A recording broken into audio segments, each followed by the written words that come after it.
and I'd like to extend a warm welcome and thank you to our board of directors for attending this little online session that I've put together. Today we're going to be talking a little bit about the issue that we've had with our international student population and the GPA and grievances that have been filed over the last couple of years. My presentation today for the proposal to help solve this issue is called Bridging the Gap. It's a study in cultural barriers to learning in American colleges and universities.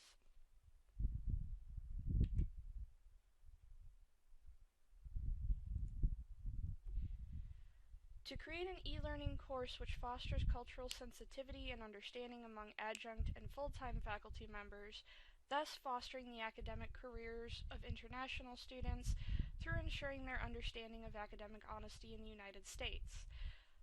This is not only the statement of purpose for this particular proposal, but it's also a large issue that's facing a number of colleges and universities nationwide.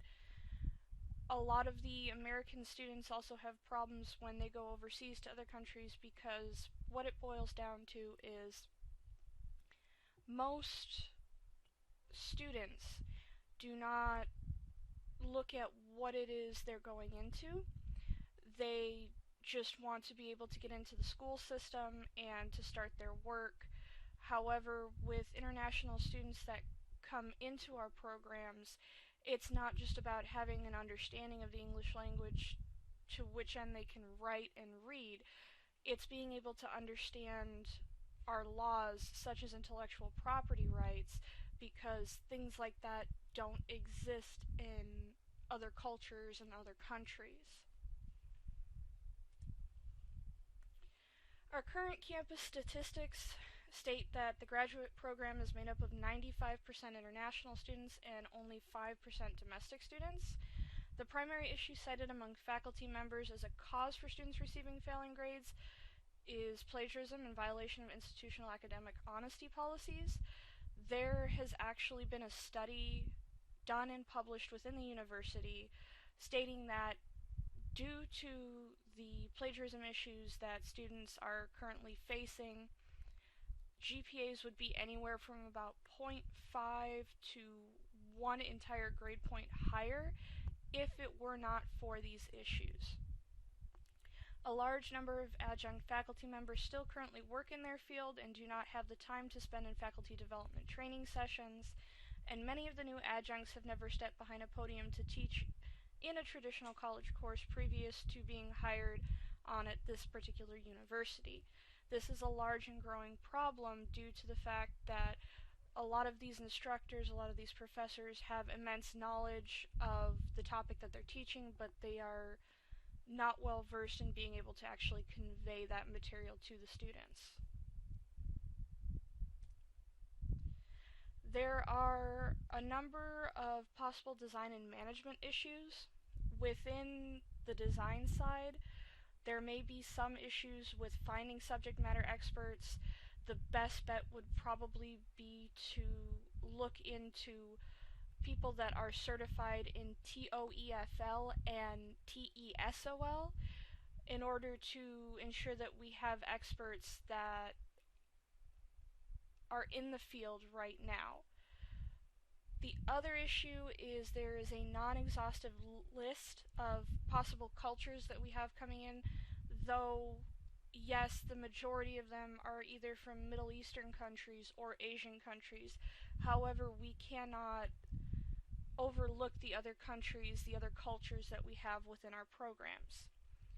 The cooperation of the adjunct faculty may be an issue if we need to get some information from them with things like their schedule and what they would be willing to sit for and go through as far as training goes.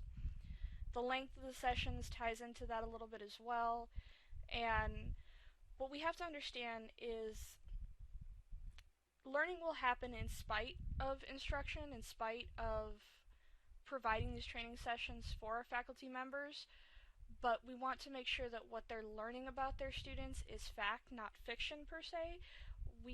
It is our responsibility to ensure that our faculty members know what actually goes on in the cultures of the students that they have within their class.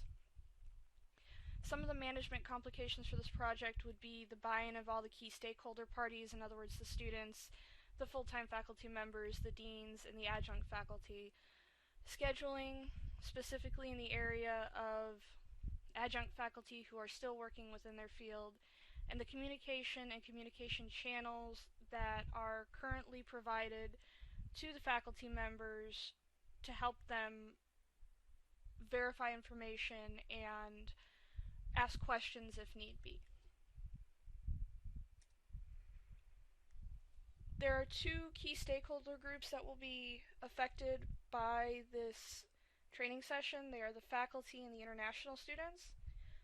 The faculty will be required to spend 2 hours a week engaged in e-learning training modules related to the understanding of other cultures and the academic honesty policies proprietary to those countries. New incoming faculty members, both full-time and adjunct, will be required to complete the training course as part of the onboarding process. Faculty teaching 500 level courses will be expected to provide at least one class session in which APA standards at the graduate level are covered, along with the institution's academic honesty policies. As far as the international student population goes, the 3 strikes policy currently in effect will be terminated.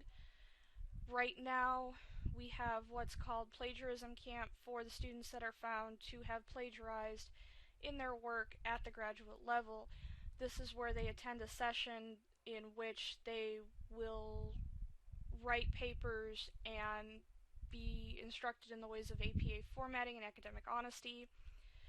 But if a student is caught plagiarizing after it has been determined that they have been educated on academic honesty, the punishment for the offense is expulsion, and that is currently in effect. However, they do have 2 other chances to prove themselves that they can follow the rules. Workshops will be provided for those students who are still struggling on the first Wednesday of every month at 4 p.m. Resources on proper APA formatting, as well as a physical copy of the APA Style Guide 6th edition, will be handed out at the time of the student's graduate seminar session.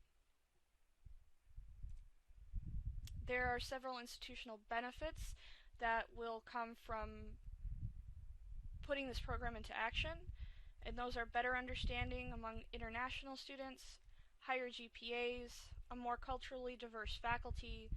The faculty will have more time to focus on peer assessment, moving the students forward because of that assessment instead of having to focus on those students that are struggling due to issues with APA formatting, and less students filing grievances at the end of the term based on their grades due to clearly outlined expectations on the part of the students and faculty members. I would like to thank you for considering my proposal, and I hope to hear good things from our board members, and I will be watching my email. Thank you very much for your participation.